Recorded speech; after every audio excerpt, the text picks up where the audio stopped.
오늘 금요일 저녁인데 오늘 LA 교통이 최악인 것 같아. 여태까지 왔던 그 트래픽으로 봤을 때. 자, 지난주까지 우리가 그 노아의 홍수 그 족보까지 우리가 좀 공부를 했는데, 지금 이 노아의 홍수를 우리가 조금 오늘도 공부를 좀 하고, 그리고 이제 오늘 창세기 11장 그 족보까지 제가 진도를 나가려고 그래요. 그래서 이제 앞으로 3주 남은 거 가지고 저희가 4족장 스토리를 지금 마무리 하려고 합니다. 지금 그 지난주에 제가 이제 말씀을 드릴 때 이 무드셀라 얘기를 좀 했잖아요. 무드셀라. 이 무드셀라가 그 969세에 지금 그 죽는단 말이죠. 이 969세에 죽는 요 해가 그 노아의 나이 600세가 되는 해예요. 제가 말씀드렸죠. 그래서 이제 600세가 되는 해에 이제 홍수가 나는데, 이 노아가 600세가 될 때까지 그 보면은 요 그 사회상, 이 사회상이 아주 굉장히 타락한 사회였다고 이제 창세기 6장에서 얘기를 해주고 있는 거예요. 그래서 자, 이 집안이, 이 노아 집안이 이게 지금 당시에 그 노아가 600세가 될 때까지 그 사회상이 굉장히 부패하고 타락한 사회였는데, 요 집안이 어떤 집안이냐면은 자, 노아 그 아버지가 라멕이에요. 그 노아의 할아버지가 무드셀라예요. 무드셀라 그 위에가 누구냐면은 에녹이에요.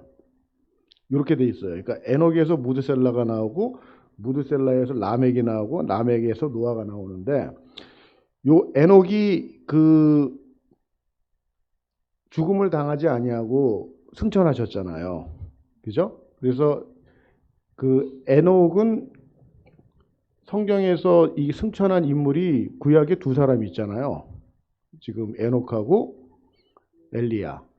이 2분이 계신데 그냥 평범한 사람들이 아니죠. 죽음을 맛보지 않고 승천하신 분은, 예수님도 승천했지만 죽음을 맛보고 승천하셨잖아요. 그러니까 죽음도 안 보고 그냥 인간이 그냥 하늘로 올라갔기 때문에, 이 에녹은 당대에 하나님과 동행한 자로서 완전한 자였어요.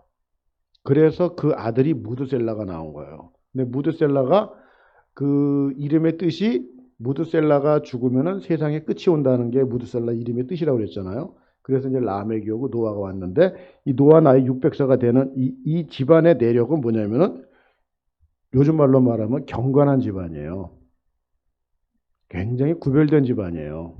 그러면은 이 집안이 이렇게 신앙의 어떤 하나님의 어떤 말씀으로 이렇게 딱 하는 게 쉬웠겠냐는 거예요. 절대 쉽지 않았다는 거예요. 그거를 어떻게 반증을 해주냐면은, 자, 창세기 6장 한번 보겠습니다. 창세기 6장.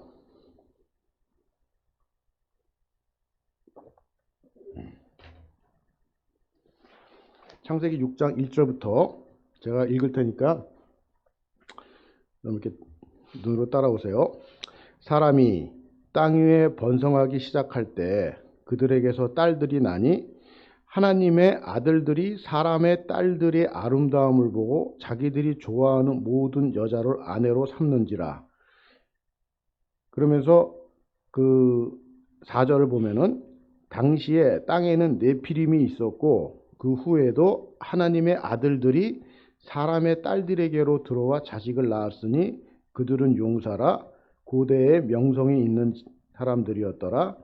여호와께서 사람의 죄악이 세상에 가득함과 그의 마음으로 생각하는 모든 계획이 항상 악할 뿐임을 보시고 땅 위에 사람 지으셨음을 한탄하사 마음에 근심하시고, 이렇게 돼 있죠. 그리고 나서 그 11절에 보면은, 그때 온 땅이 하나님 앞에 부패하여 포악함이 땅에 가득한지라. 하나님이 보신즉 땅이 부패하였으니 이는 땅에서 모든 혈육 있는 자의 행위가 부패함이었더라. 이렇게 되는 거예요. 이게 지금 그 당시 노아가 살았던 시대의 사회상이었어요. 그러니까 요거를 볼 때 지금 이런 사회에서 여기 보면은 네피림이 있었고 뭐 자식을 낳았는데 그들은 용사라 고대의 명성 있는 사람들이었다. 이런 말들은 지금으로 말하면은 이 세상에 네피림이 거인이잖아요. 네? 그 안악작손 같이 그렇게 큰 사람들이었는데 힘이 있고 권력이 있었다는 거예요. 네? 그래서 그 당시에 그런 사람들하고 가까이 지내고 그런 사람들하고 같이 교제하고 그렇게 되면서 자기의 힘과 자기의 권력을 키워가면서 그런 어떤 사회상이었단 말이에요. 네? 그러니까 지금 이 노아의 어떤 이 홍수가 나기 전에 어떤 사회상은 지금 우리가 살고 있는 사회상, 예수님이 오셔서 살았던 사회상, 우리가 지금 컴퓨터 쓰고 랩탑 쓰고 이런 차이만 있고 비행기 타고 다니고 이런 차이만 있는 거지 사람들의 마음의 밭이라든가 이거는 똑같다는 거예요. 그 부패함이. 예? 그거 얘기하는 거예요 지금. 예수님 당시에도 너희가 시집가고 장가가고 먹고 마시고 노아의 때라고 얘기를 했다고. 예? 지금도 똑같아요. 지금도. 그런데 그런 부패하고 그렇게 타락한 사회상에서도 사회가 그렇게 다 망가지고 그렇게 영적으로 하나님을 배도하고 배교하고 이런 사회 속에서도 경건한 사람들이 있다는 거예요. 경건한 사람들이. 그거를 성경에서는 남은 자다라고 해요. 남은 자. 예? 그래서 그 경건함 속에서 이 믿음의 대를 이어가는 거고 하나님의 경륜 속에서 구속사가 진행이 되는 거예요. 하나님 나라의 확장을 이루어가는. 그래서 예수 그리스도가 이 땅에 탄생하는 그 메시아 족보를 이루어가시는데 그런 사람들을 남겨뒀다는 거예요. 그런 사람들을. 그래서 우리가 뭐 교회 나오시고 이렇게 신앙생활을 하고 이렇게 하면서 우리가 믿음을 지키고 살아가는 어떤 이 터 위에서 우리가 살아간다 그러면은 지금 교회를 다닌다 하더라도 지금 이런 어떤 마음의 상태 속에서 내 가정과 내 삶과 우리 자식들 지켜나가야 돼요. 이런 노아의 가정으로. 제가 지난번에 말씀했지만은 그 자식들 교육을 어떻게 시켜야 되냐면 부모가 살아온 삶을 보고 자식이 교육이 된다고 그랬지 않습니까? 그러니까 무드셀라가 에녹의 삶을 보고 그걸 또 라멕한테 전달해 준 거고 라멕이 그걸 또 받아가지고 노아한테 전달해 준 거예요. 노아는 무드셀라까지 사는 걸 봤잖아. 그러니까 그 사람들이 얘기해 주는 거 자기네들이 삶의 어떤 그 삶 속에서 노아가 본 거 잘한 거예요. 그래서 노아는 이 시대, 이 타락함 속에서 하나님이 어떻게 평가하느냐, 이게 중요한 거잖아요. 이런 신앙의 가문을 이어가지고 노아가 이제 그 600세가 될 때까지 이제 그 손조들의 신앙을 이어서 이 타락한 사회에서 하나님께서는 노아를 어떻게 평가하냐는 거예요. 자, 9절 보겠습니다. 이것이 노아의 족본이라. 노아는 의인이요 당대의 완전한 자라. 그는 하나님과 동행하였으며. 이렇게 평가하는 거예요. 그러니까 지금 이 타락함 속에서 노아는 완전한 자라고 하나님이 인정해 주는 거예요. 그러니까 이런 어떤 그 배경 속에 하나님께서 이 노아가 이런 타락한 가운데 이런 완전한 하나님 앞에 완전한 자라고 이렇게 인정받을 수 있는 가장 큰 근거 중에 하나의 핵심 구절이 뭐냐면 그 위에 있는 구절이에요. 저는 그렇게 생각해요. 개인적으로. 8절. 그러나 노아는 여호와께 은혜를 입었더라. 은혜를 입은 거예요. 네? 그래서 저희들이 이 신앙생활 하는데 지금 어떤 면에서 그냥 교회 와서 그냥 주일 되면 교회 와서 예배드리고 또 가서 생활하고 어떤 시계추처럼 왔다 갔다 하는 어떤 그 습관과 어떤 종교적인 어떤 그런 걸로 신앙생활 하시는 분들도 많이 있는데 정말 우리가 정말 깨워서 우리가 교회를 나오더라도 하나님의 은혜를 사모하고 하나님의 은혜를 강구하는 이런 어떤 지난주에 얘기했던 하가 이런 게 없으면은요 그냥 도시락만 까먹고 왔다 갈 확률이 굉장히 커요. 예? 그래서 하나님 앞에 정말 내가 하나님의 은혜를 구하고 하나님 저 이거 없으면 죽어요. 예? 새벽마다 부르짖으면서 내 마음의 어떤 이 간절함이 정말 하나님하고 나하고 연결이 되고 있어야 돼요. 예?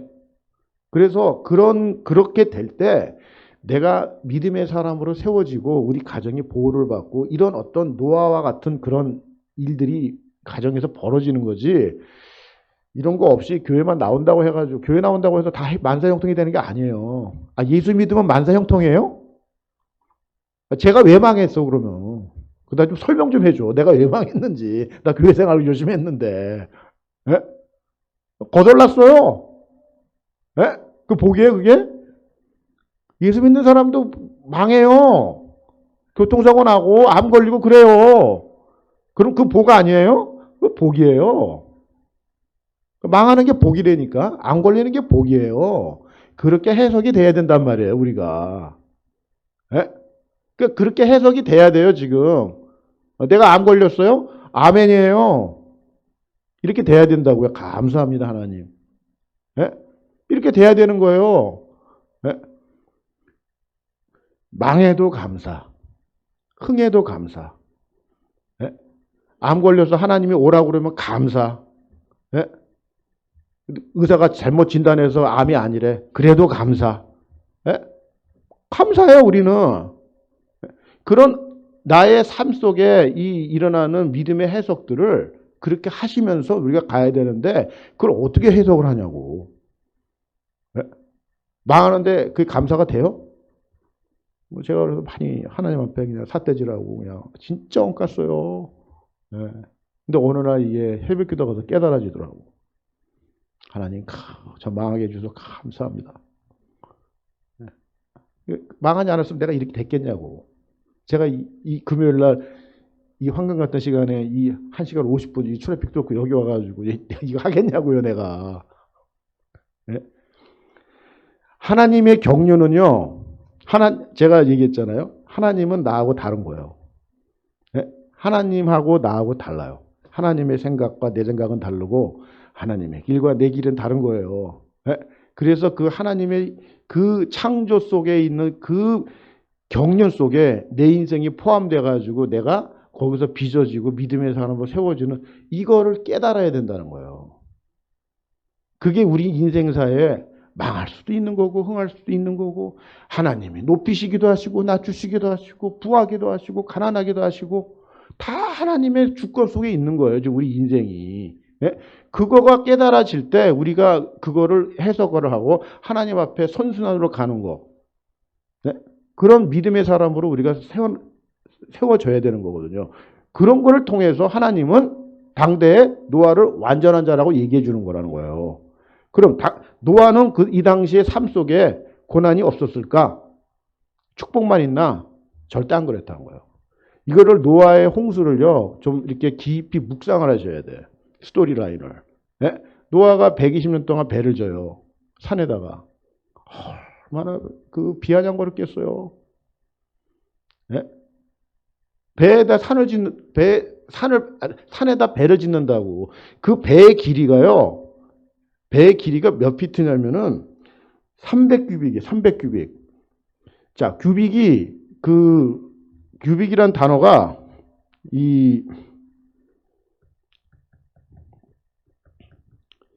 45cm거든요. 그냥 우리는 50cm로 잡아요. 편하게 잡자고요. 그냥 계산하기 쉽게. 그럼 나누기 2해서 미터 붙이면 되는 거잖아. 그죠? 그래서 이 노아의 방주가 재원이 어떻게 되냐면 길이가 300규빅이에요. 그럼 150m죠? 그 다음에 넓이가 50규빅, 25m. 그 다음에 높이가 30규빅, 15m. 이런 재원으로 배를 지은 거예요. 3층 높이로. 제가 지난주에 말씀드렸지만 한국에 있는 조선공학과 그 교수님, 그 박사님이 이거 보고서 예수 믿었다고 그랬잖아요. 그 인간의 배를 만든 것 중에서 1900년대 정도 됐었을 때 길이가 100m짜리 배를 만들었대요. 조선공학에 계신 분들이 얘기를 하는데. 그러니까 인간이 배를 만드는 기술이 발전돼 가지고 1900년도 됐었을 때 100m짜리 배를 만든 거예요. 근데 우리 노아 할아버지는 이때 150m짜리 배를 만든 거야. 어마어마한 배를 만든 거예요. 요 재원으로 지금 노아의 그 방주를 그대로 모조품으로 만든 데가 있죠. 켄터키. 거기 가면 있어요, 이거. 노아의 방주. 네? 그거 한번 보세요. 가면, 전 안 가봤는데 갔다 온 사람 얘기를 들어보니까 기도 안 차더라고. 정말. 어마어마해요. 네? 이거 노아의 식구들이 만든 거야. 무드셀라 할아버지하고 같이. 네? 이거 지을 때 산에다 졌어요. 네? 햇볕은 쨍쨍, 모래알은 반짝. 하나님이 홍수가 날 거라는 걸 얘기해 주고 자기 눈에 전혀 홍수가 일어날지 않는 그런 그 상황에서 산에다가 배를 졌다고요. 이 넌센스 같은 일을 120년 동안. 이 외로움을 어떻게 이거를 우리가 이해를 하겠냐는 거야. 네? 내 상식하고 내 경험하고 전혀 맞지 않는 지금 일이 벌어지고 있는데 그게 아멘이 돼요?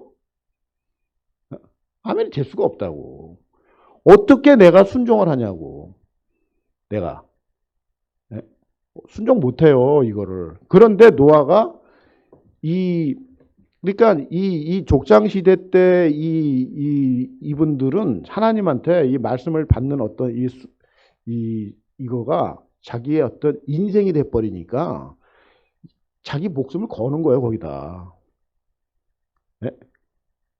지금 우리처럼 이거다 하고 저거다 하고 그냥 뭐 인생이 그냥 그 본질이 아닌 거에 비본질에 그냥 엄청난 시간과 정력을 다 소비하고 본질적인 것에는 다 제껴놓고 이런 생활을 하면서 하나님의 어떤 말씀 속에 내가 포커스 둔다. 거의 불가능하다고 보시면 돼요. 그렇게 사시면서. 어떻게 하나님 앞에 그 집중된 삶을 살 수 있겠어요. 그러니까 이분들이 자기가 말씀을 이렇게 받았을 때는요, 내 상황과 내 경험과 내 어떤 사회적인 어떤 이런 걸 다 떠나서 오직 말씀, 그걸 붙잡고 자기 인생을 걸은 거예요. 그래서 배를 진 거라고, 산에다가. 어떻게 배를, 이 사회적인 어떤 이런 거에서 이게 순종이 됐겠냐고요. 성경은 다 이런 스토리예요. 그러니까 하나님의 말씀을 주시는데, 보면은 제가 그때 그랬잖아요. 그때 창조시대 때. 그 사람은 그 하나님이 명령해가지고 이렇게 해서 순종하는 게 아니라 내가 말씀을 듣고 내가 선택하게 돼 있다 그랬잖아요. 그래서 A와 B를 선택하게 돼 있잖아요. 말씀을 듣고 반응하는 거야, 내가. 아멘이 되든지 노멘이 되든지. 그래서 아멘이 되면 A를 택하는 거고 노멘이 되면 B를 택하는 거예요. 네? 그런 선택에 의해서 결정이 되는 거예요. 하나님이 우리 코 깨가지고 이렇게 끌고 가는 게 아니에요, 지금. 왜?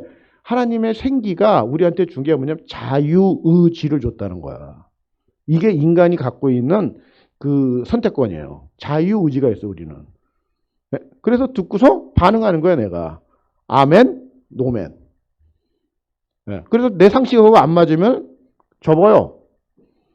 돌아간다고. 네? 근데 그게 아멘이 되는 사람은 목숨을 거는 거예요, 이게.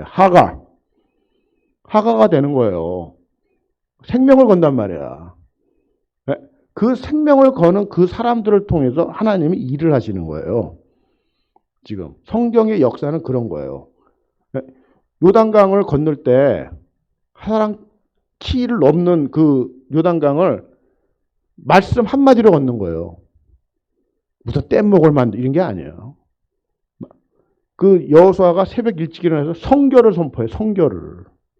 요단강 건너는데 무슨 인간의 어떤 무슨 컨스트럭션이나 어떤 테크놀로지를 이용해서 요단강을 걷는 게 아니에요. 성결을 선포하는 거야, 성결. 그 공동체가. 그래서 제사장들이 법궤를 메고 걸어갈 때 물이 갈라지는 거예요. 하나님은 우리하고 다른 거예요. 여리고성을 무찌르는데 무슨 전략을 세워서 뭐 활 쏘고 창 쏘고 이래서 물러지는 게 아니에요. 완전히 우리의 상상을 초월하는. 그런데 그거는 옛날 동화책 같은 얘기니까 성경에서 그렇게 얘기했지. 지금 뭐 근데 나하고 뭔가 그렇게 동화책으로 들으니까 우리는 아무 일이 안 일어나는 거라고요. 동화책이 아니라는 거예요. 제가 여리고가 무너졌어요. 제가 요단강 건넜다니까. 제 인생의 요단강 건넜어요, 제가. 예? 그러니까 그거를 경험한 사람들은, 그런 걸 경험하고 그런 거를 겪어본 사람들은 다른 게 눈에 안 들어와요. 예? 이 세상이 아무리 나보다 잘 살고 뭐 화려한 스펙을 갖고 있어도 내 눈에 불쌍하게 보이는 거예요. 이렇게 돼버려. 예? 그런 게 안 들어와요. 이런 걸 겪은 사람들은. 이런 믿음의 사람으로 세워진다는 거야. 이게 말씀이 경험이 된 사람들은. 하나님은 그런 사람들을 붙잡고 일하시는 거예요. 네? 그래서 이 노아의 방주를 제가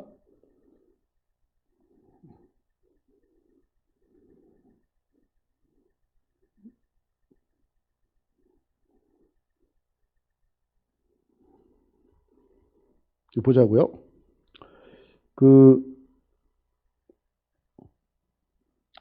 지금 이게 배가 지금 노아의 방주가 500피트예요. 150m. 길이가 150m인데 타이타닉이 800m예요. 8,000피트. 800피트. 240m. 퀸메리오가 1100m. 이런 식으로 되어 있어요. 자, 우리가 100m짜리 배를 만드는데 지금 1900년 정도 걸린다고 그랬죠. 노아의 방주는 이미 500피트를 만들었다는 거야. 근데 아까 얘기한 대로 지금 이 재원이 있잖아요. 재원.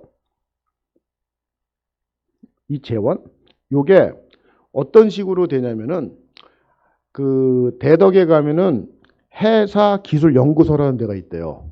근데 거기는 카이스트 박사들이, 이 조선공학과 박사들이 이제 세운 어떤 연구기관인데, 한국에 조선업이 발달됐잖아요. 그래서 이제 해사기술소라는 데가 있는데, 거기서 이제 예수 그리스도를 믿는 이 교수들이, 박사들이 연구를 한 거야. 이 재원을 가지고, 이 길이, 넓이, 높이, 요 재원을 가지고 시뮬레이션으로 돌려본 거예요. 그래가지고 이 재원으로 만들었을 때, 컴퓨터 시뮬레이션으로 했었을 때 얼마만한 파도를 견디나 이거를 연구한 거예요. 그래가지고 해봤더니 30m 파도를 견딘다는 거예요. 30m. 근데 이 태평양이나 대서양에서 아무리 파도가 세게 일어나도 15m를 넘어가지 않는데요. 네, 보통 뭐 10m, 8m, 7m 이런 파도예요. 근데 이 노아의 방주가 30m 파도를 견딘 거예요. 그래서 뭘 발견했냐면은 길이하고 넓이가 6대1이 될 때 가장 안전한 배가 된다는 거예요. 6대1이 될 때. 이걸 발견한 거야. 네? 이 몇 대 몇이야 이거죠. 그래서 이 박사님이 이거를 보고서 무릎을 꿇었다는 거야. 성경은 과학책이 아니에요. 근데 과학이 있어요. 노아는 당대에 이거 만들 때 6대1 이런 거 몰라.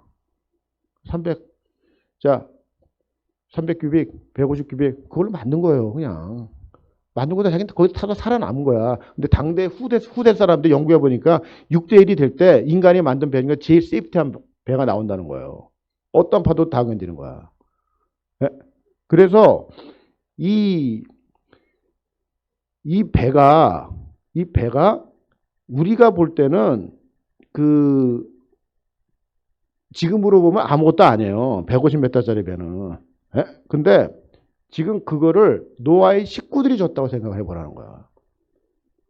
그 산에서 나무 끌고 가가지고 못질해가지고 그걸 지었다고 생각해요. 120년 동안. 이거는요. 이 고독함과 외로움은 이루 말할 수가 없는 거예요. 우리가 예수를 믿으면서 저도 제가 그때 말씀드렸지만은 은혜의 어떤 깊이가 깊어지고 말씀의 깊이가 깊어지면은요 외롭게 되게 돼 있어요.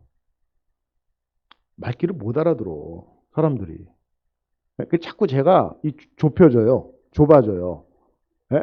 그래서 내가 이제 교제권도 달라지고 옛날에는 다 이렇게 하는데 그러니까 뭐 어디 가서 뭐 그 회의를 하고 뭐 교회에서 뭐 그런 얘기를 해도 생명에 포커스가 안 되는 그런 데 가면은 견디질 못하겠어. 예? 그러니까 그런 거예요, 지금 이게. 포인트가 완전히 바뀌어 보는 거예요. 그 생명 속에 내 관심이 다 들어가게 되더라고. 예? 그러니까 생명이 자라고 생명이 변화받고 생명이 하나님의 새 생명으로 세워지는 그런 현장으로 내가 이제 관심을 갖게 되고 그런 데서 내가 이제 가게 되고 그런 곳으로 내가 향하게 되더라 이 말이에요. 옛날엔 그런 데 관심 별로 없었어요. 진짜 솔직히 말해서. 바뀌는 거예요, 이제. 관심이 다 바뀌어야 되더라고. 그러면서 하나님께서 그런 관심 속에서 나를 두고서 나를 인도하시는 거예요. 1년 이러면서. 그러면서 이제 여기까지 왔는데 지금 이 노아가 당대의 완전한 자로 이렇게 자기가 흔들림 없이 이 방주를 아멘으로 고백을 하고 그거를 만드는 거는요. 그거는 우리가 생각하는 그런 믿음이 좋네 이런 수준이 아니라는 거예요. 생명을 거는 거예요. 생명을. 하가. 그렇게 되지 않으면 이게 되지를 않는다는 거예요. 여기서 포인트가 뭐냐면은 자 6장 22절 다 같이 한번 읽어보겠습니다. 시작. 노아가 그와 같이 하여 하나님이 자기에게 명하신 대로 다 준행하였더라. 이렇게 되는 거예요. 그래서 노아의 방주는 노아가 디자인해서 만든 방주가 아니라 하나님이 말씀하시고 하나님이 주신 스펙대로 노아가 만든 거예요. 이게 포인트예요. 이게. 노아가 디자인한 게 아니에요. 하나님이 만든 거라고. 하나님이. 그러니까 하나님이 만든 재원을 가지고 만든 게 노아의 방주인데 이 방주가 회사 기술소에서 연구를 해가지고 나온 그 하나의 그 신문 기사 하나가 내가 한번 보여드릴게요. 우리가 지금 한국일보에서 1993년도 2월 17일 날 일면에 나온 건데 노아의 방주 모형 제작 실험 해사기술연구소 30m 파고에도 안전하다는 거를 한국창조과학회에서 이게 실험을 해가지고 나왔다는 걸 세상신문이 일면에다 보도해 준 거예요. 하도 안 믿으니까. 이걸 설화나 이솝 이야기로 들으니까. 하나님이 이렇게 해서 한국일보도 이렇게 동원해가지고 했는데 그래도 못 믿겠다. 알아서 하세요.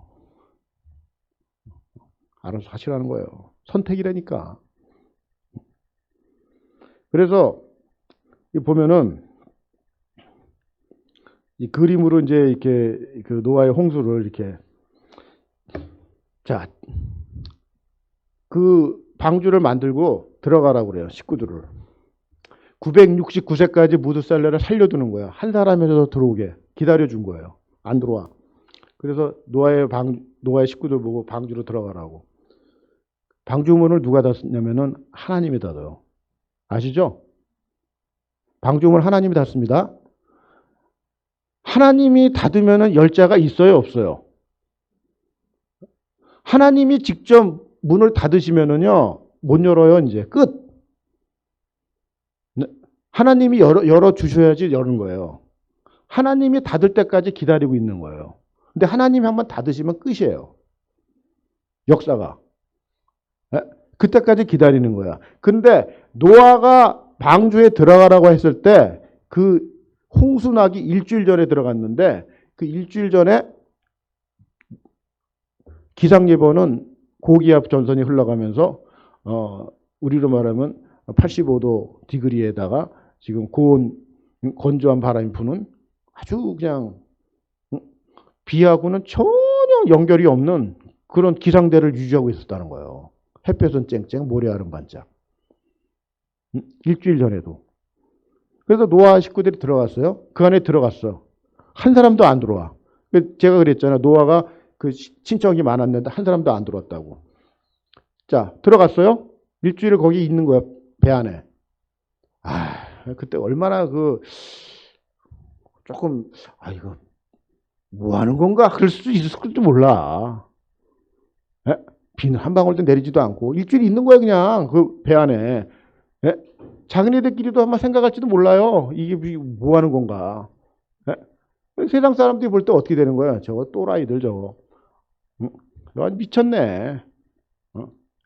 그래가지고 배 안에서 있다가 일주일 만에 비가 내리는 거잖아요. 그때 지금 지구가 창조가 될 때 지금 이게 어떻게 되냐면은 지구가 이런 식으로 돼 있어요. 이거를 궁창이라고 그래요. 그래서 요 이제 오존층이 있고 이 궁창이 있었다고. 네? 이 물띠예요, 물띠. 그래서 하늘의 궁창, 땅의 궁창 이게 나눠지잖아요. 첫째, 둘째 날에. 네? 근데 40일 동안 비가 내려가지고 산이 잠길 만큼 비가 내린다는 게 이게 뭐 얼마나 비가 내렸길래 그렇게 되기가 쉽지가 않은데 이제 창조과학에 이제 있는 그분들이 얘기하는 거가 이게 다 내려졌다는 거예요. 이게 땅으로. 그리고 땅 속에 있는 지하 그 샘들이 다 터진 거예요. 그래서 땅 속에서 물이 터지고 하늘에서 있는 비와 이 궁창에 있는 물이 다 떨어진 거예요. 파도가 얼마나 일어났겠어. 예? 그 파도를 다 견딘 거예요. 노아의 방주가. 예? 하나님이 엄청난 과학자라니까. 예? 그래가지고 이제 이런 아수라장이 되는 거예요. 이게 이제 그림을 그린 거지만. 예? 있을 때 잘해 후회하지 말고. 예? 이런 장면이 나오는 거예요. 예? 배 떠나가는 거예요, 지금. 예?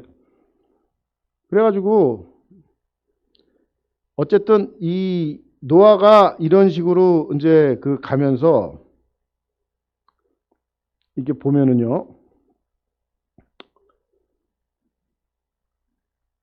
그 방주에 들어간 사람이 베드로 후서에 보면은 겨우 8명이라고 얘기를 해요. 방주 안에 들어간 사람이 겨우 8명이라고. 그 당시 노아 시대 때 인구가 몇 억 명이라고 그러더라고요. 인구 증가가 해가지고. 그 중에 8명만 구원을 받은 거예요. 그러니까 이 노아의 방주를 우리가 어떻게 생각해야 되냐면 배로 생각하는 게 아니라 자, 방주 안에 들어가면 사는 거예요. 이 방주가 상징하는 게 뭐예요? 지금? 이 방주를 배로 생각하는 게 아니에요, 우리는. 방주가 뭐냐면 예수 그리스도예요, 예수 그리스도. 그 배 안에 방주 안에 들어오면 사는 거예요, 우리가. 그래서 그 방주에 들어올 때까지 하나님이 초청하시는 거라고. 근데 그 방주문이 닫힌다는 거예요, 언제. 근데 우리는 그렇게 인식을 하고 있어야 돼요. 자, 그러면은 여기서 제가 한 가지 우리가 지금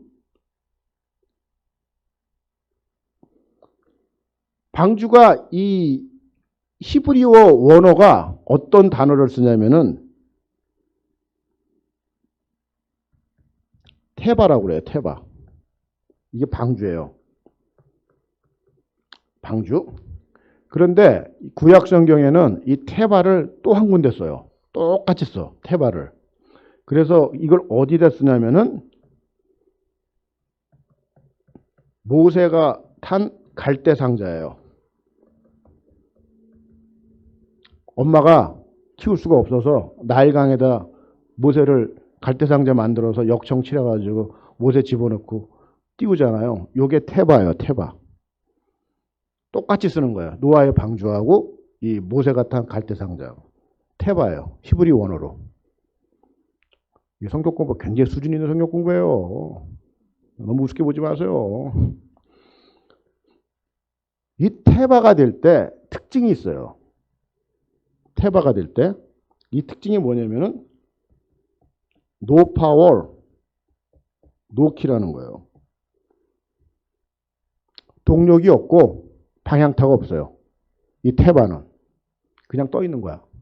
물결 치는 대로 바람 부는 대로 가는 거예요. 자, 노아의 방주에 이 방주를 지금 몰고 이게 키를 잡고 간 사람이 노아가 아닙니다. 네? 노키예요, 노키. 키가 없어요. 그래서 저는 이 구약 성경에는 요 두 개가 있는데 신약에 이런 테바가 하나가 더 있어요. 신약에. 그게 뭐냐면은 사도 바울이 로마로 가기 위해서 배를 타죠. 네? 그래서 로마로 압송되죠. 그래가지고 중간에서 유라굴로라는 광풍을 만나죠. 그래서 14일 동안 표류를 해요. 표류를 하는데 무거운 거 다 버리는 거야. 막 그냥 파도 치고 막 물길 치고 그러니까 막 버리니까 나중에 뭘까지 버리냐? 항해에 쓸 기구까지 다 버려요. 이 배에서. 14일을 먹구름이 껴가지고 이 뭐 별자리가 보고 이걸 잡혀 옛날에 그랬잖아요. 그거 볼 수도 없고 내 위치가 어딘지 내가 지금 어디로 가는지 아무것도 몰라. 그냥 떠 있는 거예요. 네? 그런 상태가 돼 있어서 사도 바울이 탄 그 유라굴로 그 폭풍을 만난 배의 상태가 그게 테바예요. 자, 이 세 가지의 어떤 이 배의 특징이 뭐냐면은 네? 메시지가 이 배의 주인이 누구냐는 거예요. 그게 메시지예요. 어디로 가는지 내가 지금 위치가 어딘지 아무것도 모르는데 거기 탄 사람들은 죽었다고 생각했을 거야. 그 사도 바울이 탄 배는 276명이 탔는데 다 죽었다고 생각했어요. 사도 바울 빼놓고. 네. 그랬는데 그 배가 정확하게 로마 입구에 딱 떨어지는 거예요. 그 조그만 멜리데라는 섬에. 멜리데를 지금 구글 맵으로 치면 안 보여요. 구브로나 그 중간에 있는 그 섬, 그레데 섬이나 이런 것들은 보이는데 멜리데는 보이질 않아요. 확대를 이만큼 해야지 요만큼 코딱지만큼 보여요. 그 지중해 망망대해에서 그 테바가 된 사도 바울의 배가 거기에 딱 도착하게 만든 14일 만에. 이 배의 주인이 누구예요? 어떻게 하다 보니까 우연히 거기 됐네? 이렇게 되는 거예요, 지금? 지금 요런 거가 지금 우리가 좀 이렇게 좀 나하고 좀 연결을 시켜야 돼요. 어떤 연결을 시켜야 되냐면은 우리 인생의 배가 이렇게 될 수가 있다는 거예요. 우리 인생의 배가 파손되기 일보 직전. 네? 그런 배가 될 수가 있어요. 지금. 근데 거기서 우리가 지금 잘 봐야 될 게 지금 우리 인생의 주인이 누구냐는 거예요, 지금. 그러니까 내가 힘을 갖고 내가 방향을 갖고 가는 사람들은 그건 자기가 주인이야. 자기가 선장이야. 네? 그 선장을 그리스도께 넘겨드리고 나는 타야 되는 거예요. 지금. 그런 게 메시지예요. 지금. 하나님이 책임지시는 거예요. 하나님이. 이 노아의 방주를 하나님이 책임지시는 거예요. 모세가 산 갈대상자 어디로 떠날지 모르는 거예요. 도저히 키울 수가 없기 때문에 엄마가 애를 갈대상자 만들어서 나일강에 띄운 거 아닙니까? 그 버린 게 아닙니다. 믿음을 갖고 하나님 믿음의 고백으로 그 갈대상자를 던진 거예요. 나일강에다가. 요괴배식 그냥 모세를 버린 게 아니에요. 하나님한테 넘겨드린 거라고. 이 아들 살려달라고. 그런 배란 말이에요, 지금 이게. 그래서 우리가 그런 입장에서 이 노아의 방주를 이해를 했는데 이 방주는 노아의 디자인이 아니라는 거예요. 노아의 디자인이. 그래서 이 테바를 잘 기억하시고 이 성경에다가 옆에다가 쓰세요. 테바. 그래서 제가 이렇게 방주, 모세가 탄 갈대상자, 사도 바울이 탄 배, 3개. 그리고 어디 가서 속으로 팔 때 이런 거 딱 얘기하시면 집사님 요새 뭐 공부해요? 딱 이렇게 얘기한다고. 자, 그래서 지금 이 600세가 된 이 노아의 방주가 사람들이 생각할 때 노아의 홍수 그러면 40일을 생각하는 사람이 굉장히 많아요. 40일 만에 이게 뭐 어떻게 끝난 걸로 생각하는 사람들이 많은데 자, 노아가 배에 탄 기간이 배에 있었던 기간이 1년 10일이에요. 네? 1년 10일 정도를 배 방주에 머물었어요. 예? 그래서 150일이 물에 차 있었고 150일이 물이 빠지고 그리고 있다가 이제 물이 말라가지고 이제 나왔는데 그게 1년 10일이에요. 1년 10일 동안 배에 있었던 거예요. 지금 노아의 방주가. 그리고 이 세상은 150일 동안 물에 잠겨버린 거예요. 예? 산봉우리 몇 개 나온 산봉우리가 거의 없어요. 예? 그래서 지금 이 노아의 방주가 어디에 걸리냐면은 어디에 걸립니까? 혹시 아세요? 예. 아라랏산이라는 데 걸리는 거예요. 자, 성경은요. 지난주에 제가 가인의 족보와 그 아담과 셋의 족보를 얘기했잖아요. 근데 가인의 족보를 보면은 낳고 둘이 뭉실하잖아. 어? 낳는데 몇 명 낳는지도 모르잖아요. 누굴 낳는지도. 그냥 낳고야. 낳고로 그냥 가다가 그냥 흐지부지 되는 인생들이었잖아요. 근데 하나님이 그 어떤 그 족보를 흘려갈 때 이 사람이다 할 때 그 마음속에 있는 사람은 그 정확한 나이를 탁탁 대고 몇 세에 뭐 누구를 낳고 몇 세에 죽었더라 하는 이런 족보가 아주 구체적으로 나오잖아요. 이게. 예? 이제 그런 거를 좀 주의 깊게 보셔야 되는 게 그게 그냥 이렇게 나온 거 그게 아니라 정말 하나님의 그 역사가 이 지금 흘러가고 있는 역사가 팩트라는 거를 간접적으로 반증해 주는 거예요. 오늘 집에 가서 창세기 7장을 자세히 보시면은 이게 며칠 동안 뭐 이렇게 되고 며칠 동안 이렇게 돼 있고 며칠 동안 이렇게 돼서 며칠 만에 이게 나왔더라 이런 얘기가 아주 구체적으로 돼 있어요. 예? 그리고 노아의 방주는 아라랏산에 걸렸다고 딱 정확하게 지명을 대고 있다는 거야. 그 뭐예요 다 이게? 이게 설화예요? 팩트를 얘기한다는 거야, 팩트. 예? 그래서 지금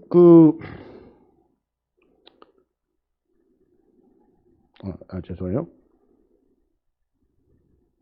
아라랏산이 어딘지를 알아셔야 돼요. 아라랏산. 이게 지금 터키 지도예요. 터키. 자, 터키인데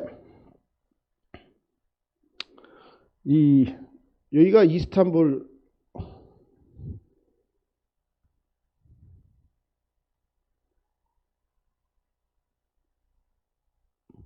여기가 이스탄불이에요. 우리가 비행기 타고 터키 간다 그러면 요 공항에 내리는 거예요. 요 공항. 예? 이스탄불 여기서 내리는데 제가 터키를 갔었는데 제가 어디를 갔냐면 여길 갔어요. 여기. 반이라는데. 그래가지고 이 반이 그 이란하고 국경이 되고 이라크하고 국경이 되고 시리아 국경이 되고 위에는 아르메니아 국경이 이 동네 간 거예요. 이 동네.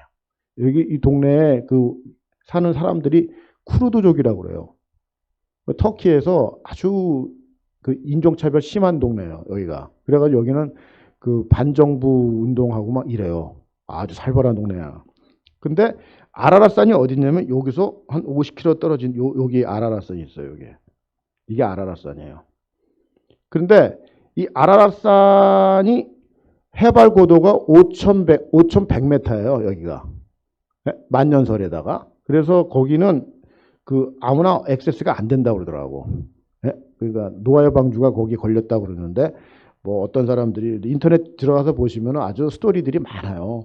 근데 우리는 그런 데까지 뭐 노아의 방주를 뭐 휘젓고 다니면서 찾을 이유가 없어. 그냥 우리 뭐 에덴 동산이 어디냐, 뭐 이라크냐, 쿠웨이트냐 막 조사하고 있는데 그 사람들한테 뭐 발견하면 말지 말, 그다음 맡겨요 그냥. 근데 중요한 건 뭐냐? 아라랏산이라는 데가 지금 터키에 있는 산이라는 거예요. 성경에서 아주 정확하게 짚고 있다는 거예요. 아라랏산. 예? 그래서 이 아라랏산에서 지금 그 걸려가지고 거기서 나와가지고 제일 먼저 한 게 뭐냐면은 아라랏산에서 있다가 나와가지고 제일 먼저 한 게 뭐냐면은 번제를 드린 거예요. 번제. 자, 요즘에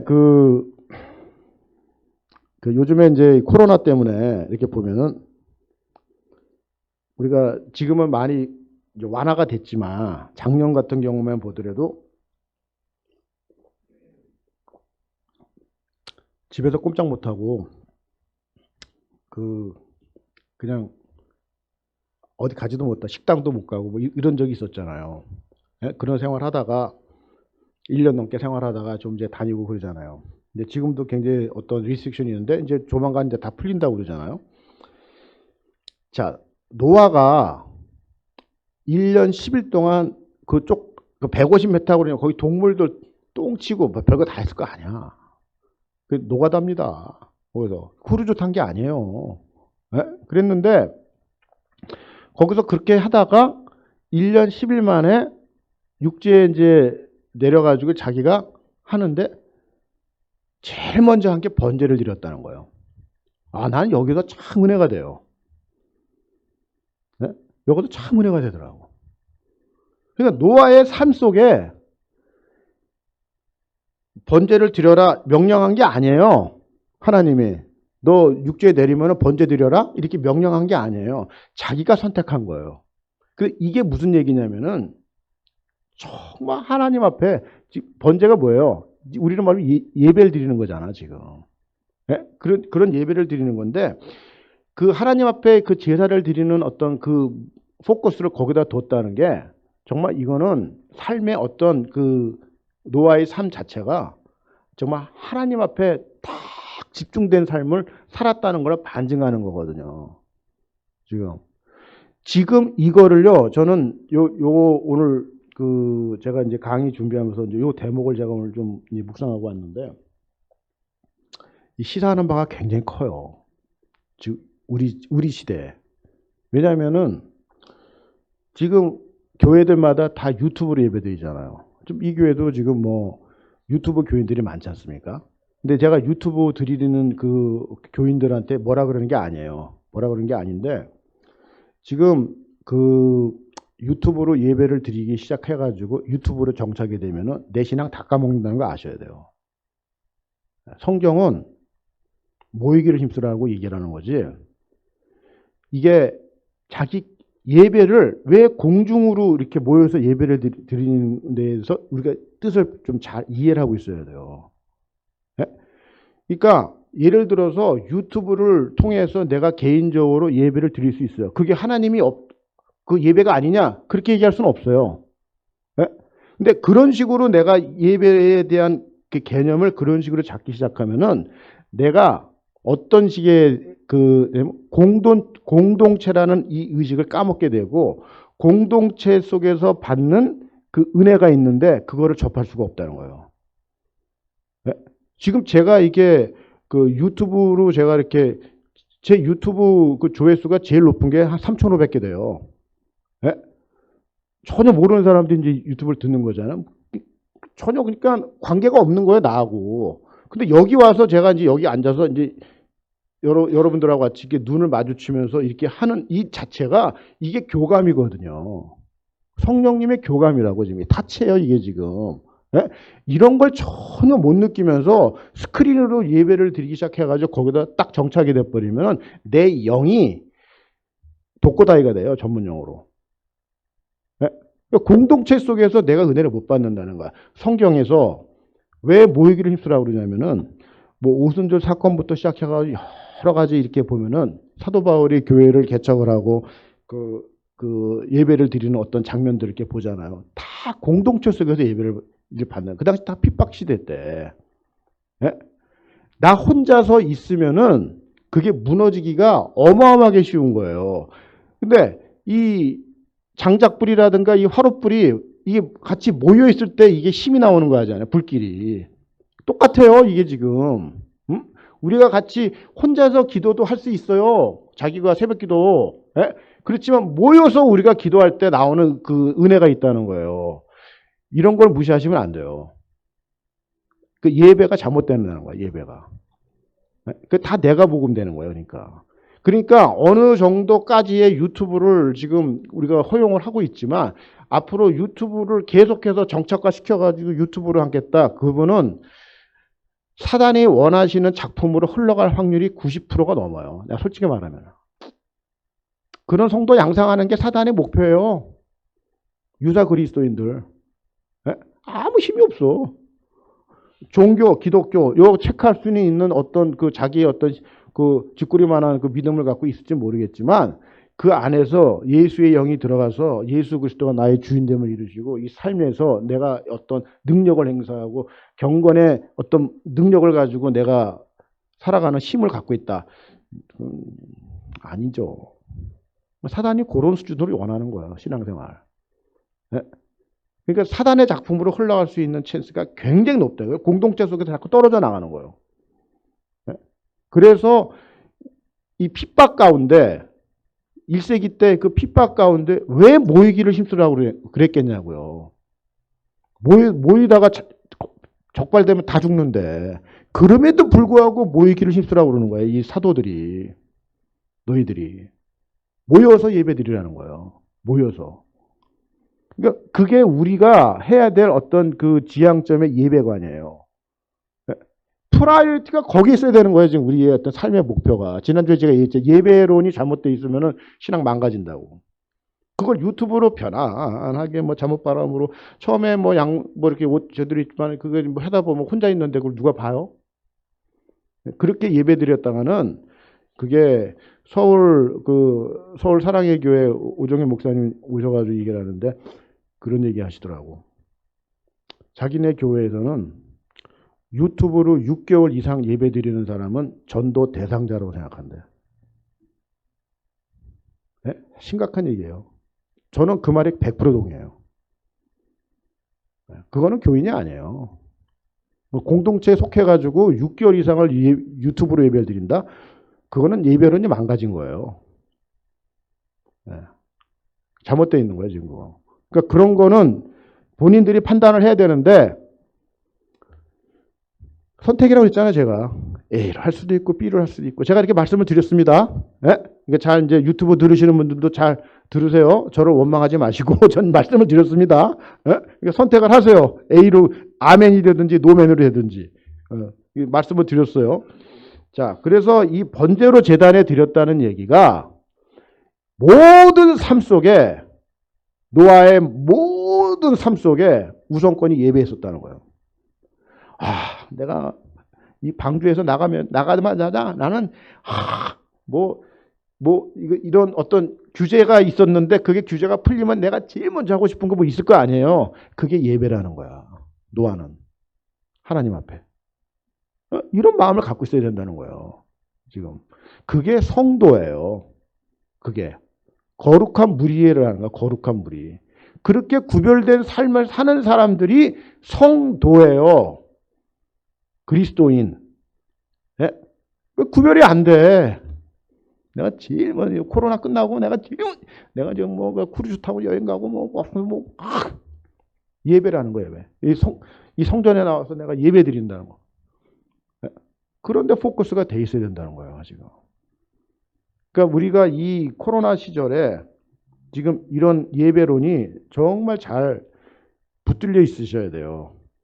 사단은 이거를 계속 떨어지게 만드는 전략이에요. 우리는 붙어 있어야지. 그래서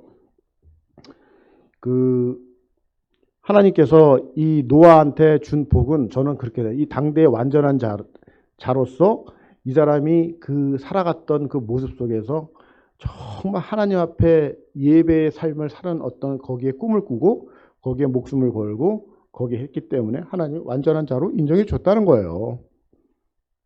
이런 가치관을 갖고 우리가 살아야지 않으면은 우리가 지금 같은 이런 혼탁한 영적으로 이렇게 정말 엄청난 도전 앞에서 그래도 좀 뭔가를 지키면서 살아갈 수 있지 않겠어요? 근거가 이런 거라는 거예요. 근거가. 이런 근거를 가지고 우리가 다음 우리 자녀들한테 물려주는 어떤 그런 삶으로 우리가 인생을 마감을 해야 된다는 거예요. 저는 그렇게 생각해요. 네. 네. 이게 이렇게 되는 사람들은 그런 가정이 달라요. 하나님이 보존해 준다는 거예요. 보존. 노아와 그의 식구들을 보존해 줬듯이 보존해 주는 능력, 은혜가 있는 거예요. 은혜를 입었다고 그러잖아요. 노아가. 그런 은혜가 임하는 거예요. 우리한테. 하나님하고 나와의 관계 속에서. 그래서 지금 이제 그런 거를 우리가 이제 예배 이런 걸 좀 잘 좀 정리를 잘 하셔야 될 것 같아요. 특별히 이제 유튜브 가 들어와가지고 유튜브 때문에 참 많이 도움을 많이 받았죠, 저희들이. 그렇지만 이제 유튜브를 이제 종식을 할 때가 이제 과감하게 종식을 하고, 예? 이 예배당에 나와서 이제 찬양과 기도와 말씀을 듣고 이렇게 해야 되죠. 아휴, 그러다가 코로나 걸리면 하나님의 영광 돌려 가시면 되는 거예요. 그런 믿음도 없어요. 저는 그렇게 생각해요. 코로나 걸려도 죽은 사람이 저주받은 사람들입니까? 예? 백신 맞아가지고 뭐 부작용이 나와서 죽은 사람들도 있고 뭐 이런 사람 있잖아요. 그런 사람들 다 저주받은 사람들이에요. 예? 이 죽음에 대해서 우리가 어떤 우리가 영적으로 이게 딱 잡혀 있어야 된다고 생각을 해요. 하나님 손에 있는 거예요. 예? 여기까지 하는 그 삶 속에 네가 할 일이 있으면은 하나님이 지켜주실 거고, 예? 코로나 아니라 코로나보다 더한 거가 있어도 나를 죽이지 못하는 거예요. 하나님 막아주시니까. 예? 할 일이 다 했어. 그러면 이제 너 이제 와. 그러면요 여기다 코박 뜯어서 죽어요. 예? 그러니까 뭐 코로나 막 전전긍긍하고 그러시는데 예배 들어와서서 예배당에서 예배 드리고 마스크 끼시고 그러다 했는데 걸렸어. 걸릴 수도 있잖아요. 그럼 뭐 잘못된 거예요, 그게? 예배 드리다가 그렇게 될 수도 있지. 예? 그런 어떤 좀 뭐라 그럴까? 이게 좀 믿음을 갖고 지금 우리가 예배 드리다가 코로나 걸리면 영광이에요. 코로나 걸리면 다 죽어요? 안 죽잖아. 이런 어떤 그 믿음을 갖고 지금 예배에 임하는 자세를 가져야지, 막 발발발발 떨어가지고 코로나. 그런 분들은 좀 제 강의를 좀 이렇게 영상을 들으시고 좀 벌떡벌떡 일어나셔서 그 주일 예배에 성전으로 나오시는 어떤 그 은혜를 좀 받으셨으면 좋겠습니다. 예. 교회가 지금 힘을 얻어야 돼요. 교회들이 너무너무 지금 나약해져가지고 이 유튜브 신자들이 너무 많아져가지고 친 유튜브와 반 유튜브, 친 백신과 반 백신 뭐 이걸 막 나눠져가지고 코로나가 아주 많이 갈라놔요 사람들을. 코로나 아무것도 아니거든요. 죽을 병도 아니고 뭐 이런 사람들 있죠. 은사 받은 사람들 보면은 뭐 투시에 은사 받고 뭐 이런 사람도 있잖아요. 나 보면 너 다 보여. 이런 사람도 있잖아요. 예? 그런 사람 못 봤어요? 가끔가다 왜 교회 없나? 이런. 보면 다 보여. 네 속만까지 내가 다 봐. 이런 사람도 있잖아요. 우리가요, 성경을 모르면은 그런데 다 코가 낍니다. 예? 하나님이 주시는 은사. 하늘에서 내려오는 것들은요, 이게 뭐냐, 말씀 그 자체가, 이게 인격이에요. 인격. 아시겠어요? 인격? 인격이라는 말 속에 딱 클릭이 돼야 돼. 예? 그 인격이라는 게 뭐냐면은요, 이걸 뭐 남들한테 창피를 주고, 뭐 어떻게 뭐 이걸 다 까발기고, 그런 게 아니라는 거예요. 예? 너무너무 이 하나님께서 주시는 어떤 은사와 어떤 은혜는요, 이게 다 인격이에요. 인격. 그 인격을 바이올렛 하지 않아요. 무례히 행치 않는다고요. 예? 그리고 어떤 사람들 보면은 뭐 기도해주고 와서 막 반말하고, 야! 뭐 똑바로 해! 뭐 네가 뭐 어떻고 저떻고, 그런 사람들 반말하고 다 무례한 거예요. 잘못 받은 거예요. 예? 하나님께서 주시는 은사와 하나님께서 주시는 은혜를 받으면은요, 사람이 고상해지는 거예요. 예? 그 예수 그리스도의 인격이 나한테 들어오기 때문에 그 성품이 그리스도로 바뀌는 거예요, 우리가. 예? 그런 데서 가르침을 받아야 되는데, 또 마치거든. 혹 해가지고 가가지고, 전도사님, 그래서 제가 어떻게 하면 돼요? 이러면서, 마치 뭐가 있는 것처럼. 그런데 다 코가 끼는 거예요. 예? 성령님이 주시는 거는요, 굉장히 인격이에요. 그 자체가 사랑이고요. 예? 그래서 그걸 받으면은요, 영혼을 생각하게 돼 있다는 거야. 응? 이 영혼의 생명성에 관심을 갖게 되고요. 이렇게 되는 거예요. 그렇게 변하는 거예요. 하늘의 인격으로. 예수님이 오셔가지고요, 그렇게 무리하게 모든 걸 감당하시면서 다 제자들 한 사람 한 사람 자기 속마음을 다 긁어놓는데도 표 한 번 안 내시고 화 한 번 안 내시고 다 기다리신 거예요. 이 제자들이 철먹어서 돌아올 때까지. 그게 우리 예수 그리스도의 성품이에요. 그 인내심이. 예? 다 참는 거예요. 내가 지금도 내가 명을 해가지고 하늘의 천군 천사를 내가 12군단을 내려와가지고 이거 다 진압 그런 능력이 있음에도 그걸 행사하지 않았다는 거예요. 응? 그 기다림이 얼마나 크신 분이 예수 그리스도인데 인격이에요. 인격. 인격을 무시하는 그런 은사자들, 예? 말씀 선포자들, 예? 하나님의 종이라고 하는 사람들, 이런 사람들 조심하시라고. 예? 제가 여기서 본문하고 관계없는데 또 언제 올지 모르니까 다 얘기하고 가야지.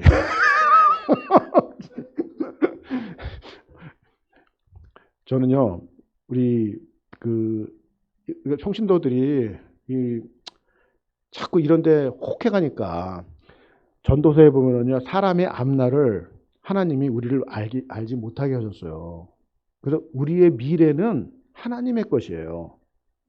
그거를 막아놨다는 거야. 네? 근데 그거 하려고 그냥 바둥바둥들 거리잖아요. 하나님한테 맡기시라고. 네? 예수님이 우리가 이제 이 성령의 어떤 그 충만함이나 성령의 은사라든가 뭐 이런 거 이제 쭉 나오는데 이런 걸 너무너무 신비스럽게 생각하는 사람들이 너무나 많아요. 예? 그냥 하늘에서 붕 떠가지고 뭐 성령 충만 그러면 뭐 그냥 붕 떠다지는 줄 알아. 신비스럽게. 신비스러운 거 하나도 없어요. 예?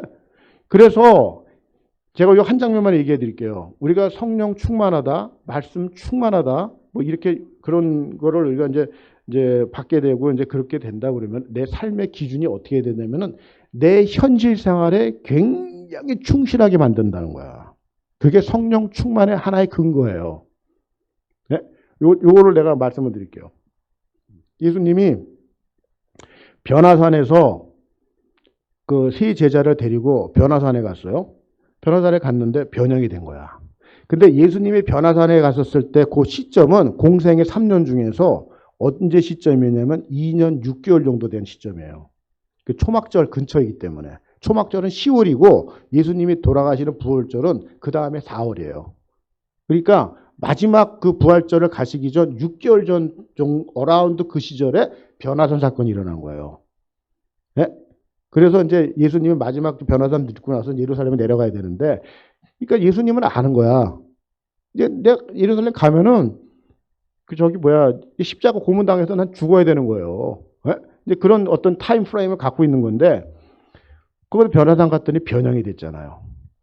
몸이 찬란하게 변한 거야.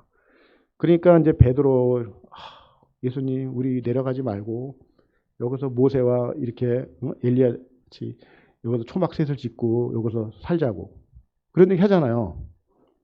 예수님이 거기서 예수님 내려가기 싫다니까 인간적으로. 네? 예수님은 내려가봤자 예루살렘 가서 이제 고문 다 당하고 이제 죽어야 되는데 그 현장이 앞에 있는 건데 내려가고 싶겠어 인간적으로 볼 때. 근데 이 제자들하고 이제 그런 진짜 한마디로 말하면은 그냥 뿅 간 거예요. 이 제자들이 그 모습에 황홀지경이 된 거야.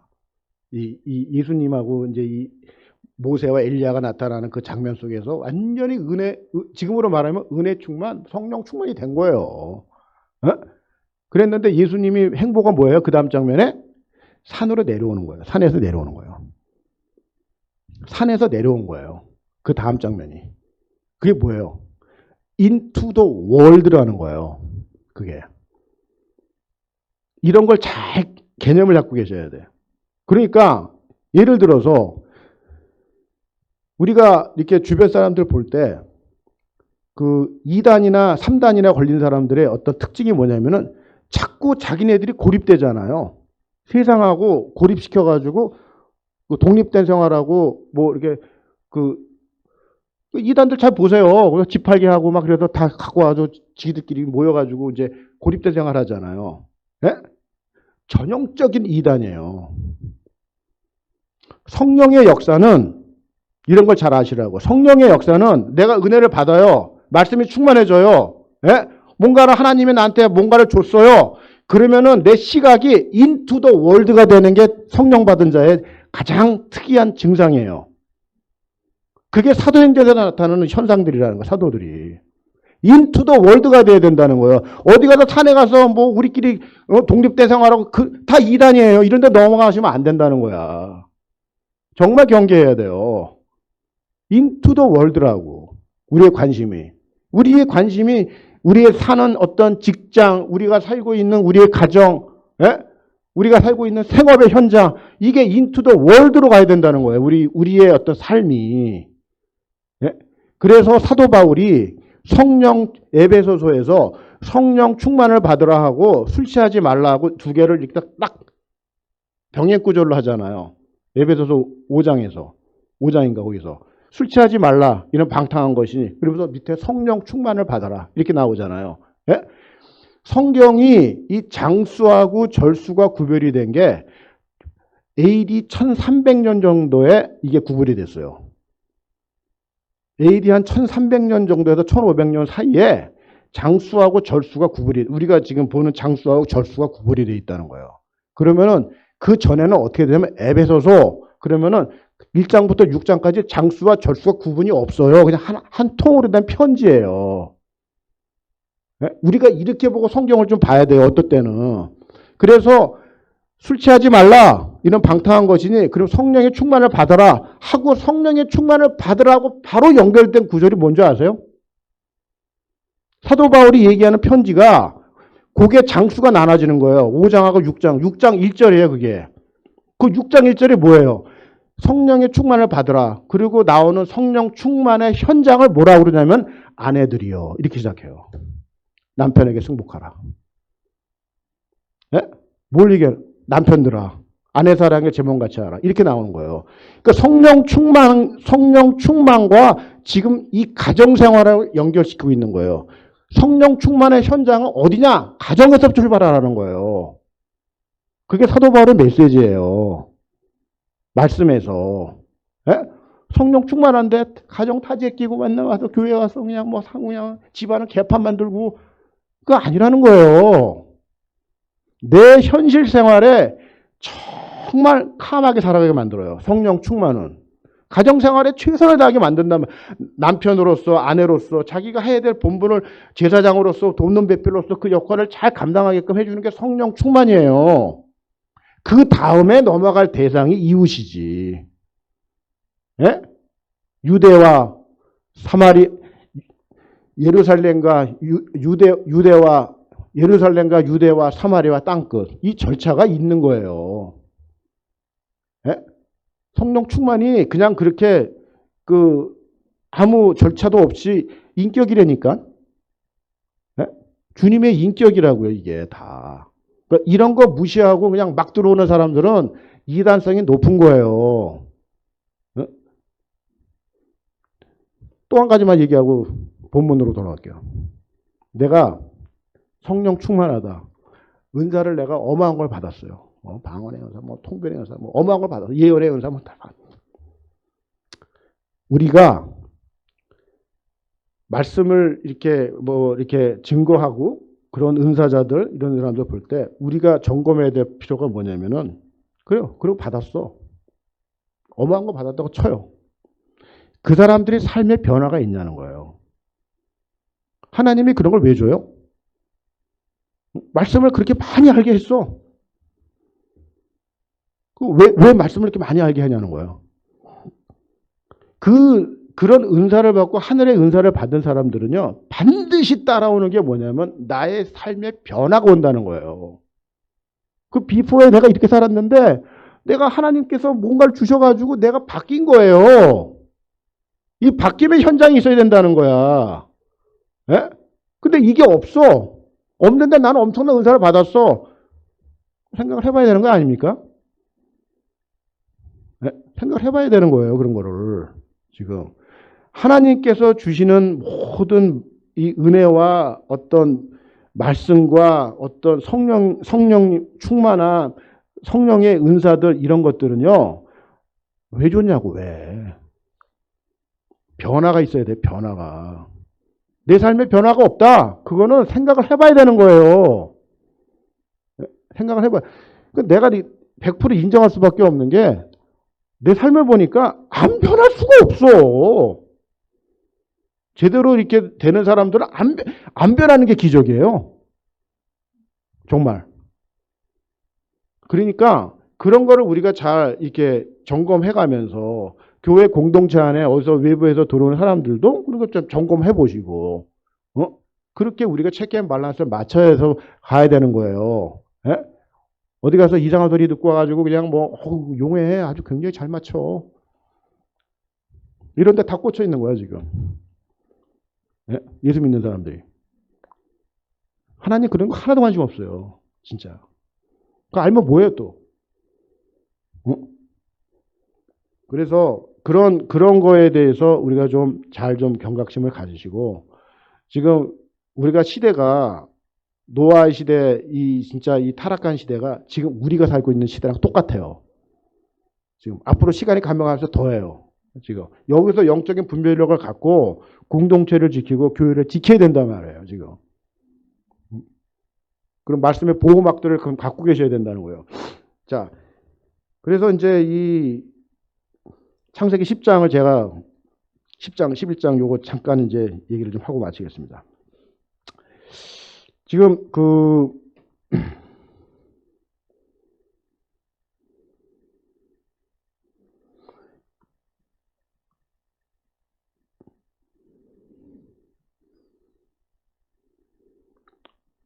지금 이 메소포타미아에 있는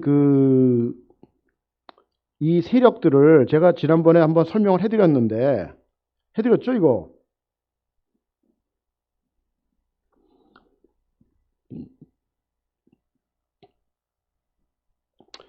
우리가 이게 메소포타미아 이 땅을 좀 알아야 돼요. 이 메소포타미아의 뜻이 뭐냐면 두 강 사이라는 뜻이에요. 두 강 사이. 그래서 티그리스 강, 유프라테스 강, 유프라테스, 티그리스 강이 이제 두 강이 흘러가잖아요. 그래서 지금 여기가 메소포타미아고 여기가 지금 가나안 땅이고 이제 여기가 이제 애굽인데, 자, 이 메소포타미아를 좀 우리가 좀 알아야 될 부분이 있어요. 자, 메소포타미아를 3등분을 해요. 네? 그래서 위에를 우리가 바담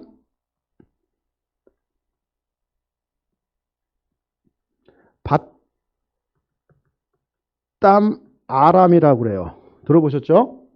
이 바단 아람의 가장 중요한 도시가 하란이에요. 하란. 아셨죠? 하란 아시죠?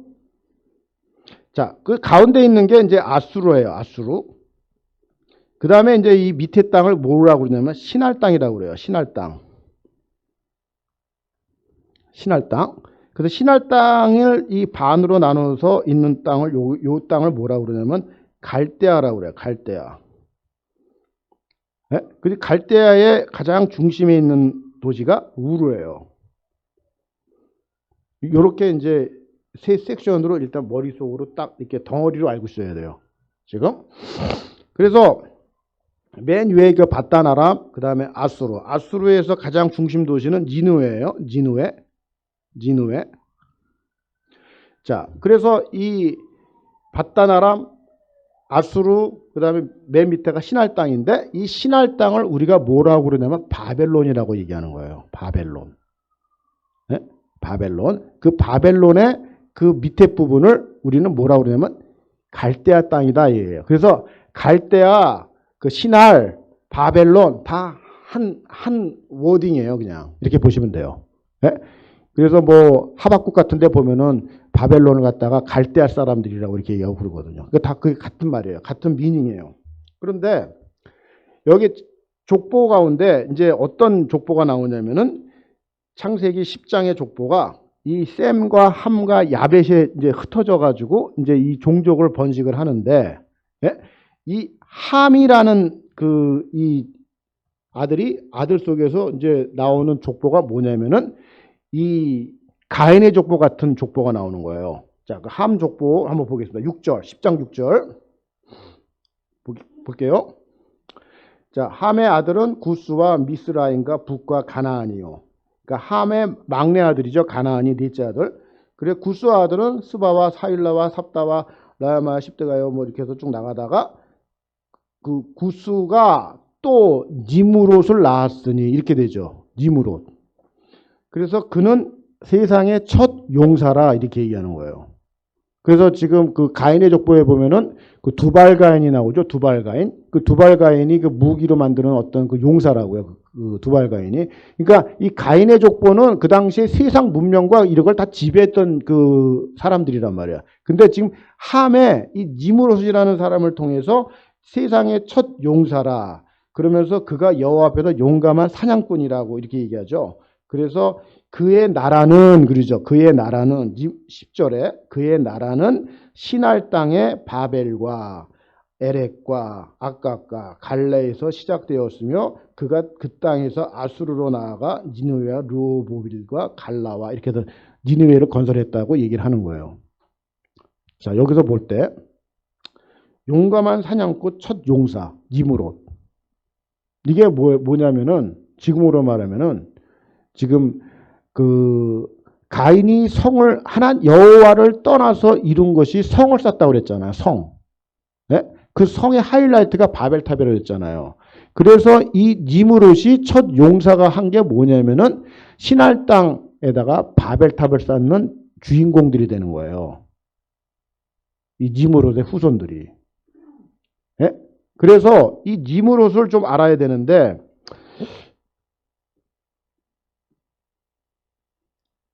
자, 니므롯을 어떻게 좀 우리가 좀 알아야 되냐면은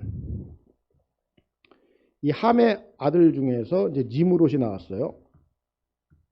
자, 이 니므롯이 이 당시에 이 바벨론 그 시날 땅에 이제 이 문화를 일으켜 가지고 이 당시에 이 메소포타미아를 다 점령하는 이 바벨론 제국이 돼요. 우리가 BC 586년에 그 느부갓네살이 예루살렘을 이제 침공해서 성전 다 무너뜨리고 불살려고 할 때 그 바벨론은 신바벨론이에요. 신바벨론. 그리고 지금 니므롯을 중심으로 해가지고 이렇게 해서 이제 일으키는 나라. 이게 지금 바벨론인데 우리가 세계사 공부할 때 하무라비 법전 이런 거 들어보셨죠? 이거 하무라비가 바벨론의 창대한 꽃을 피운 왕이었어요. 네? 그래서 그 왕이 나올 때까지 그 터전을 깎아준 사람이 이 니므롯인데 이 성경은 세계사 얘기하는 게 아니에요. 자, 그런데 이 니므롯이 어떤 족보가 나오냐면은 니므롯의 와이프가 있어요. 그게 누구냐면은 세미라미스예요. 이 세미라미스하고 니므롯이 결혼을 하는데 여기서 나온 아들이 뭐냐면 담무스예요. 담무스. 담무스 들어보셨죠? 네. 그래서 이 세미라미스하고 담무스 이제 니므롯하고 그 해가지고 담무스를 낳았는데 니므롯이 일찍 죽어요. 그래서 그 니므롯을 죽고 난 다음에 이 담무스를 이제 키우는데 세미라미스가 이 담무스를 어떻게 얘기를 하냐면은 니므롯이 환생했다고 얘기를 하는 거야.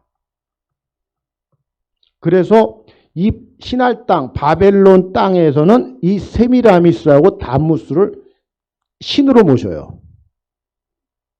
그래서 이 담무스를 성경에서는 어떻게 얘기하냐면 태양신으로 얘기해요. 태양신. 그리고 이 세미라미스를 하늘의 여왕이라고 얘기를 해요. 에레미야가. 에스겔에도 하늘의 에스겔이 그 그발 강가에 가가지고 이제 하나님의 환상을 보여주는 거야. 왜 유다가 망했는지 이거를 보여주는데 당시에 솔로몬 성전에서 어떤 제사를 드렸는지를 환상으로 다 보여주는 거야. 그게 에스겔 8장이에요. 거기에 보면은 이런 대목이 나와요. 그 솔로몬 성전에서 당시에 그 장로들이 이 담무스 태양신과 하늘의 여왕신을 섬기는 거예요. 그걸 다 보여주는 거야. 그게 에스겔 8장이에요. 그래서 그 성전의 지성소에 있었던 그 하나님의 그룹과 천사와 이 영광이 떠나가는 거잖아. 네? 그런 식으로 이 솔로몬 성전에서 바벨론 신을 섬겼다는 거예요. 네? 근데 그런 얘기들이 나오는데 거기서 끝나는 게 아니라 이게 지금 어떤 식으로 지금 되는 거냐면은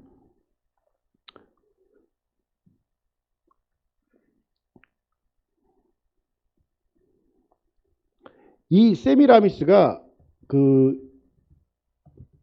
하늘의 여왕이라고 그랬잖아요.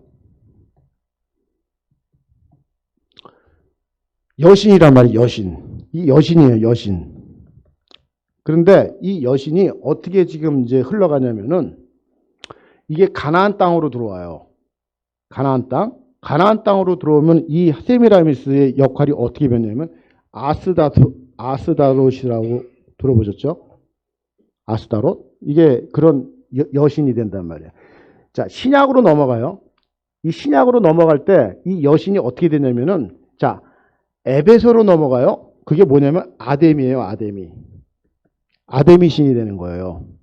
아데미 신 알죠? 유방 여러 개 있어가지고 사도 바울이 그 아데미 신에 있는 그 신을 섬기는 은장색들한테 고소당해가지고 죽을 뻔했잖아.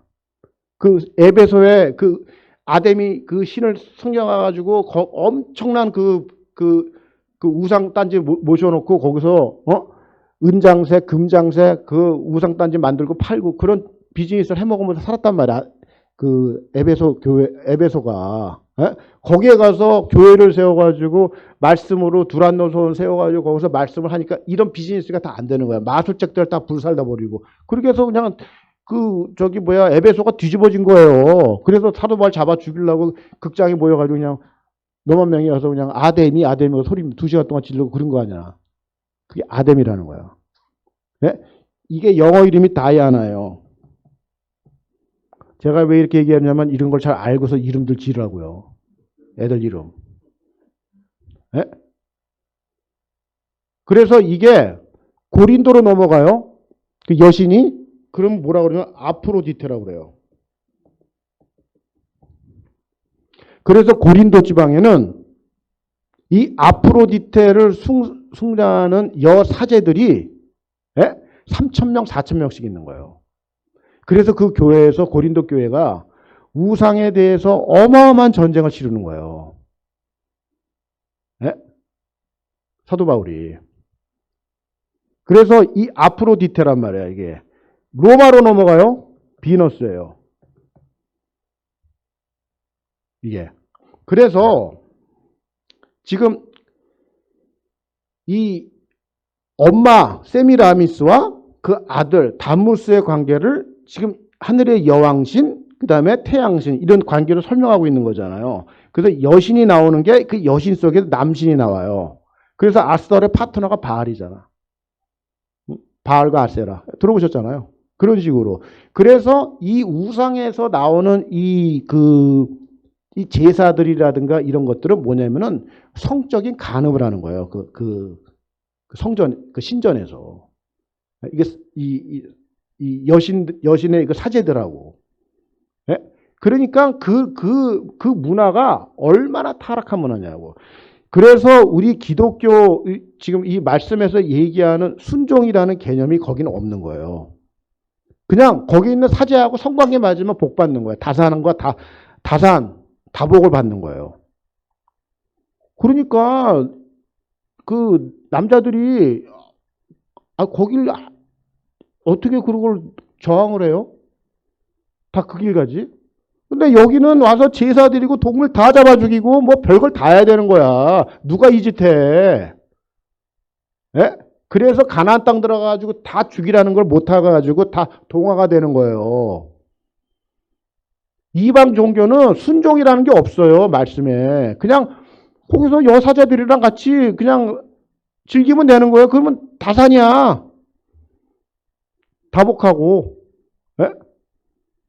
그게 우상을 섬기는 사람들의 모습이라는 거예요.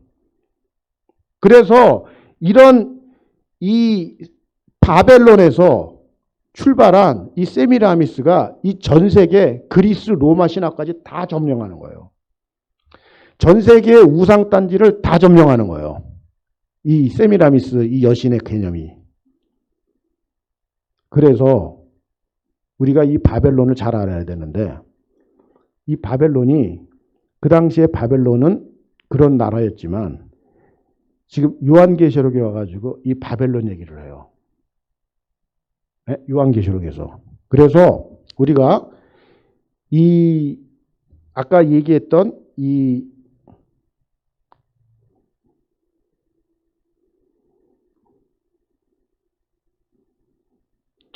못 찾겠네. 그냥 할게요. 아까 얘기했던 그 지금 모든 이 신전에서 벌어졌던 그 우상의 어떤 출발이 세미라미스 여신부터 출발하는 거예요. 이게 전 세계를 다 덮는 거예요. 그리스 로마 신화. 자, 카톨릭 생각을 해보세요. 이 성모 마리아가 예수 그리스도를 안고 있어. 이런 개념이에요. 세미라미스하고 다무스가. 네? 카톨릭이 지금 그 마리아를 신격화하고 있는 거잖아요. 신격화하는 거잖아요, 지금. 그죠? 그래서 이런 개념들로 이 전 세계가 우상단지를 딱 잡고 있는 거예요, 지금. 이 바벨론 문화가. 성경은 이 바벨론을 어떻게 하냐면은 요한계시록에서 그걸 얘기해 주는 거예요. 그래서 요한계시록 가면은 견고한 큰 성 바벨론 이러면서 이 바벨론에 대해서 얘기를 해주는데, 이 바벨론을 그 당시에 로마라고 생각을 했어요. 그 당시에는. 근데 지금 이거를 영적으로 보면은, 자, 우리가 이제 영적으로 예수 그리스도가 재림하고 그 어린 양의 혼인잔치 이런 개념으로 이제 우리가 이제 세상의 종말이 오는데, 그때 이 바벨론이 어떻게 되냐면은 제가 지난번에 얘기했잖아요. 하나님 나라, 세상 나라. 얘기했잖아요. 두 길. 그 세상 나라의 끝이 바벨론이에요.